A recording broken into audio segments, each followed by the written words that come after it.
2015 June 28న కాలిఫోర్నియాలోని Napa వ్యాలీలో ఒక private party జరుగుతోంది. అది ప్రపంచంలోనే అత్యంత ధనవంతుల్లో ఒకరైన ఇలాన్ మస్క్ బర్త్డే పార్టీ. ఆయన టెస్లా, స్పేస్ ఎక్స్ లాంటి పెద్ద కంపెనీలకు ఓనర్. అక్కడ ప్రపంచంలో ఎంతోమంది పెద్ద టెక్ లీడర్స్ ఉన్నారు. వాళ్లలో Google co founder Larry Page కూడా ఉన్నారు. వాళ్ళిద్దరూ చాలా ఏళ్లుగా మంచి స్నేహితులు. టెక్నాలజీ గురించి, ముఖ్యంగా ఆర్టిఫిషియల్ ఇంటెలిజెన్స్ గురించి వాళ్ళు గంటల తరబడి మాట్లాడుకునేవాళ్ళు. కానీ ఆ రాత్రి జరిగిన ఒక చర్చ వాళ్ళ స్నేహాన్ని శత్రుత్వంగా మార్చేసింది. ఒకవేళ రాత్రికి రాత్రే ఆర్టిఫిషియల్ ఇంటెలిజెన్స్ మనుషుల కంటే తెలివైన దానిగా మారితే ఏమవుతుంది అన్నదే ఆ చర్చ. అది మనుషుల అతిపెద్ద అచీవ్మెంట్ అవుతుందా, లేదా మనుషుల అంతానికి నాంది అవుతుందా? ఏఐ మనుషుల కంటే ఎక్కువ ఇంటెలిజెంట్గా మారితే అది హ్యుమానిటీకే పెద్ద ముప్పు అని ఇలాన్ మస్క్ అన్నాడు. కానీ లారీ పేజ్ ఆలోచనలు వేరేలా ఉన్నాయి. మనుషుల కంటే మెషిన్స్ ఇంటెలిజెంట్గా మారితే అది ఎవల్యూషన్లో నెక్స్ట్ స్టెప్ అవుతుందన్నాడు. ఎప్పటికీ భూమి మీద మనుషులే అత్యంత తెలివైన ప్రాణులుగా ఉండరని అతని అభిప్రాయం. ఒకరోజు ఏదైనా కొత్త ఇంటెలిజెన్స్ మనుషుల్ని దాటి ముందుకు వెళ్ళొచ్చు, అందులో ఎలాంటి తప్పు లేదని పేజ్ అన్నాడు.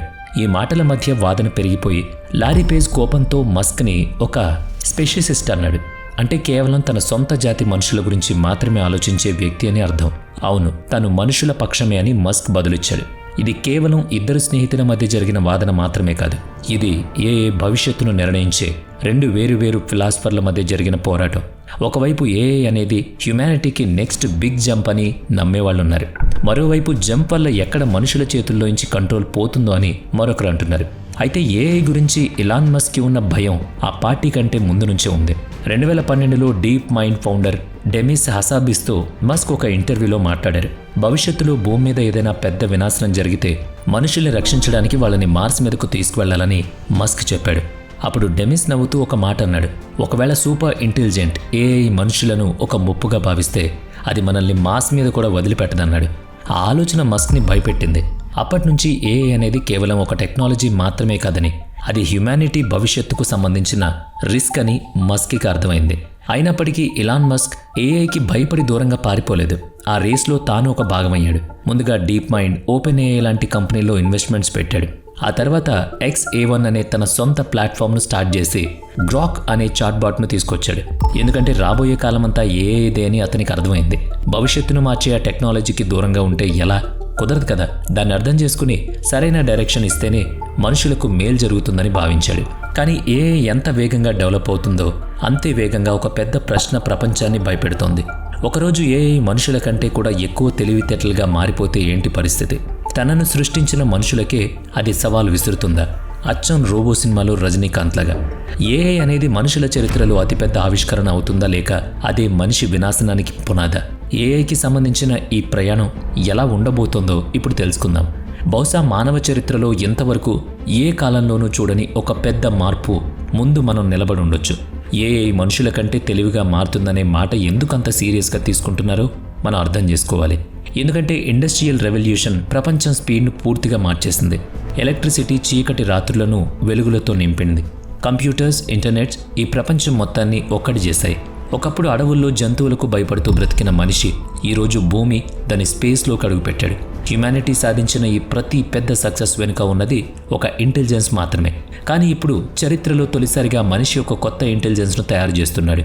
అది మనలాగా బయోలాజికల్ కాదు, ఆర్టిఫిషియల్ మెషిన్. అయితే ఈ ఏఐ కథ ఈ మధ్యకాలంలో మొదలైంది కాదు. దాదాపుగా 75 ఏళ్ల క్రితమే ఇది స్టార్ట్ అయింది. అప్పుడే కంప్యూటర్లు పుట్టాయి. కానీ అవి ఆ టైంలో చాలా బేసిక్గా ఉండేవి. 1950లో బ్రిటిష్ మ్యాథమెటిషియన్స్ అలెన్ ట్యూరింగ్ ఒక పెద్ద ప్రశ్న అడిగాడు. మనుషుల్లాగా ఆలోచించగలిగే మెషిన్స్ ఎప్పటికైనా వస్తాయా అని అతని ప్రశ్న. ఆ ఒక్క ప్రశ్న ఆర్టిఫిషియల్ ఇంటెలిజెన్స్కి బీజం వేసింది. సరిగ్గా 6 ఏళ్ల తర్వాత 1956లో అమెరికాలో జరిగిన డార్ట్మౌత్ కాన్ఫరెన్స్లో ఈ కాన్సెప్ట్కు అధికారికంగా ఆర్టిఫిషియల్ ఇంటెలిజెన్స్ లేదా ఏఐ అని పేరు పెట్టారు. కంప్యూటర్లు కేవలం మనం ఇచ్చే ఇన్స్ట్రక్షన్స్ మాత్రమే ఫాలో అవ్వకూడదు అనేది వారి కల. అవి మనిషిలాగా నేర్చుకోవాలి, అర్థం చేసుకోవాలి, ప్రాబ్లమ్స్ సాల్వ్ చేయాలి, మనిషిలాగా ఆలోచించాలి. స్టార్టింగ్ డేస్లో ఏఐ కేవలం మనం రాసిచ్చిన రూల్స్ ప్రకారం పనిచేసేది. దానికి నిజమైన ప్రపంచాన్ని అర్థం చేసుకోవడం చాలా కష్టంగా ఉండేది. సరైన రిజల్ట్ రాకపోవడంతో రీసెర్చ్ స్పీడ్ తగ్గింది, ఫండింగ్ ఆగిపోయింది. ఇక ఏఐ ఎప్పటికీ సక్సెస్ కాదని అనుకున్నారు. ఈ కాలాన్ని ఏఐ వింటర్ అని పిలుస్తారు. కానీ సైంటిస్టులు అక్కడ ఓటమిని ఒప్పుకోలేదు.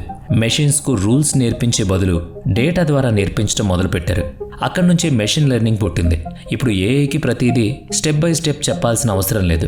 దానికి డేటా ఇస్తే చాలు, అది ప్యాటర్న్స్ గుర్తించి దానంతట అదే కొత్త డేటాను క్రియేట్ చేస్తుంది. 1997లో ప్రపంచం తొలిసారిగా ఏఐ అనలైజ్ పవర్ను చూసింది. IBM తయారు చేసిన డీప్ బ్లూ అనే కంప్యూటర్ ఏకంగా వరల్డ్ చెస్ ఛాంపియన్ గ్యారీస్ కాస్పరోస్ను ఓడించింది. డీప్ బ్లూ కేవలం చెస్ మాత్రమే ఆడగలదు, దానికి బయట ప్రపంచం గురించి తెలియదు. కానీ ఆ తర్వాత ప్రపంచం చాలా వేగంగా మారింది. ఇంటర్నెట్ ప్రతి ఇంటికి చేరుకుంది. Emails, websites, search engines, social media, smart phones ద్వారా కోట్ల కొద్దీ డేటా క్రియేట్ అయింది. మరోవైపు కంప్యూటర్లు మునుపటి కంటే వేల రెట్లు పవర్ఫుల్గా మారిపోయాయి. GPUలు ఇప్పుడు ఏఐని ట్రైన్ చేయడం మొదలు పెడుతున్నాయి. 2022లో ఓపెన్ ఏఐ వాళ్ళు ChatGPTని లాంచ్ చేశారు. కోట్ల మంది ప్రజలు తొలిసారి తమ కళ్ళ ముందే ఏఐ ఎంత పవర్ఫుల్లో చూశారు. కొన్ని నెలల్లోనే ప్రపంచవ్యాప్తంగా అతిపెద్ద ఏఐ రేస్ మొదలైపోయింది. Google, Microsoft, Meta, Amazon, XAA1 ఇవన్నీ కూడా ఏఐ వెంట పడ్డాయి. ఇప్పుడు మనం సరిగ్గా అలాంటి ఒక యుగంలోనే ఉన్నాం.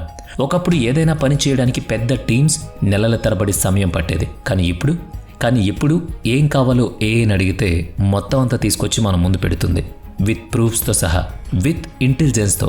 సాంప్రదాయ ఐటీ సర్వీస్ కంపెనీల మీద దీని ప్రెషర్ చాలా పెరుగుతోంది. ఎందుకంటే క్లయింట్స్ ఇప్పుడు కేవలం అవుట్సోర్సింగ్ కోరుకోవట్లేదు, వాళ్ళకి ఏఐ ఆటోమేషన్ కావాలి. ఈ కారణం వల్లే ఇండియాలోని పెద్ద ఐటీ కంపెనీల స్టాక్ ప్రైస్ కూడా 50 నుంచి 60% వరకు పడిపోయింది. మరోవైపు ఈ మార్పు వల్ల ఏఐ తయారు చేస్తున్న కంపెనీలకు మాత్రం భారీగా లాభాలు వస్తున్నాయి. అయితే ఇప్పుడు అసలు ప్రశ్న ఏంటంటే, ఏఐ ప్రయాణం ఇక్కడితో ఆగిపోతుందా? ఈరోజు ఏఐ ఎంత పవర్ఫుల్గా కనిపించినా దానికి ఒక పెద్ద లిమిట్ ఉంది. దేనికోసమైతే దాన్ని ట్రైన్ చేశారో ఆ పనిలో మాత్రమే అది ఎక్స్పర్ట్. ఉదాహరణకు ChatGPT మనతో మాట్లాడగలదు, కానీ ఒక కంపెనీ రన్ చేయలేదు. ఆల్ఫాగో ప్రపంచంలోనే బెస్ట్ గో ప్లేయర్ అవ్వగలదు, కానీ అది కోడింగ్ చేయలేదు. అంటే నేటి ఏఐ తెలివితేటలు ఒక లిమిట్ వరకు మాత్రమే పనిచేస్తాయి. ఆ లిమిట్ను బ్రేక్ చేయడానికి ఏఐ రీసెర్చర్స్ ఎన్నో ఏళ్లుగా ప్రయత్నిస్తున్నారు. వారి అసలైన టార్గెట్ ఆర్టిఫిషియల్ జనరల్ ఇంటెలిజెన్స్, అంటే AGI. ఇదేదో ఒక్క పనికి మాత్రమే పరిమితం కాదు. అచ్చం మనలాగా ప్రతిదీ దానికది చేసుకుంటుంది. ఒకవేళ AGI నిజంగా వస్తే అది మానవ చరిత్రలోని అతిపెద్ద టర్నింగ్ పాయింట్ అవుతుంది. అయితే అసలైన కథ AGIతో ముగిసిపోదు, అక్కడి నుంచే మొదలవుతుంది. మనుషులకు ఉన్న అతిపెద్ద లిమిట్ మన బయాలజీ. మనం నిద్రపోవాలి, తినాలి, రెస్ట్ తీసుకోవాలి. అలాగే ఒకే టైంలో ఒక చోట మాత్రమే మనం పనిచేయగలం. కానీ AGI ఒక సాఫ్ట్వేర్. దాని కాపీలను కోట్లల్లో ఒకేసారి క్రియేట్ చేయొచ్చు. లక్షల కొద్ది ఏఐ సిస్టమ్స్ ఒకేసారి 24 గంటలు పనిచేస్తూ ఉండొచ్చు. దీనివల్ల సైన్స్, మెడిసిన్, ఇంజనీరింగ్ స్పీడ్ మన ఊహకందనంత వేగంగా వెళ్ళిపోతాయి. దీనికి బెస్ట్ ఎగ్జాంపుల్ మనం ఇప్పటికీ చూసాం. గూగుల్ డీప్ మైండ్కు చెందిన AlphaFold లక్షల కొద్ది ప్రోటీన్ స్ట్రక్చర్స్ను ప్రెడిక్ట్ చేసి బయాలజీ రీసెర్చ్ స్పీడ్ను పెంచింది. ఈ పనికే దాని కో-ఫౌండర్ డెమేసే హాసాబిస్కు 2024లో కెమిస్ట్రీ నోబెల్ ప్రైజ్ కూడా దక్కింది. కానీ ఒకరోజు ఏఐ దానంతట అదే మరో కొత్త ఏఐని తయారు చేయడం మొదలుపెడితే మన పరిస్థితి ఏంటి? ఇక్కడి నుంచే ఆర్టిఫిషియల్ సూపర్ ఇంటెలిజెన్స్ లేదా ASI కథ మొదలవుతుంది. ఈ ASI భూమి మీదున్న సైంటిస్టులు, థింకర్స్, ఇంజనీర్స్ అందరి ఇంటెలిజెన్స్ను దాటి ముందుకు వెళ్ళిపోతుంది. మనుషులు ఇంత తెలివిగా మారడానికి లక్షల ఏళ్లు పట్టింది. కానీ ఏఐ తనను తాను డెవలప్ చేసుకోవడం కేవలం కొన్ని నెలలు, రోజుల్లో అయిపోతుంది. OpenAI, గూగుల్ లాంటి కంపెనీల CEOలు అంతా కలిసి ఒక స్టేట్మెంట్ ఇచ్చారు. పాండమిక్ లేదా న్యూక్లియర్ వార్ వల్ల ఎంత ప్రమాదం ఉందో ఏఐ వల్ల కూడా మనుషుల అంతానికి అంతే ప్రమాదం ఉందని. ఎందుకంటే అచ్చం రోబో సినిమాలో చేసినట్టుగా రోబో దాని సంతానాన్ని, దాని జాతిని కాపాడుకోవడానికి ఒక్కసారిగా ప్రొడక్షన్ స్టార్ట్ చేసిందంటే మన పరిస్థితి ఏంటి? దానికి ఉన్న ఏకైక శత్రువు దాంతో పాటు ఆలోచించగలిగే వ్యక్తి మనిషే. కాబట్టి మన మీద దాడికి ప్లాన్ చేయదా? ఎందుకంటే ఆర్టిఫిషియల్ ఇంటెలిజెన్స్ పీక్స్ వెళ్లే కొద్దీ దాని అర్థం ఏంటంటే మనుగడ సాధించాలంటే ఖచ్చితంగా పోరాడాలి. ఆ పోరాటం మనిషి మీద చేస్తే మరి మన పరిస్థితి ఏంటి?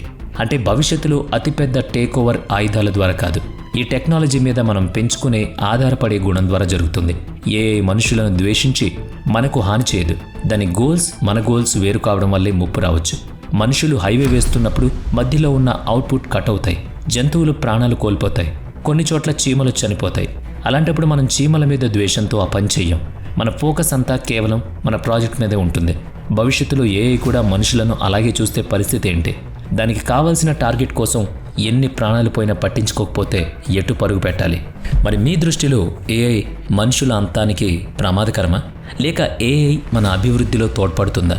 కామెంట్ చేయండి. వీడియో నచ్చితే లైక్ చేయండి, షేర్ చేయండి. ఇప్పటి వరకు మన ఛానల్ని సబ్స్క్రైబ్ చేయనట్లయితే ఇప్పుడే సబ్స్క్రైబ్ చేసుకుని పక్కనే ఉన్న బెల్ ఐకాన్పై క్లిక్ చేయండి. నెక్స్ట్ వీడియోలో మళ్ళీ కలుద్దాం. Thanks for watching.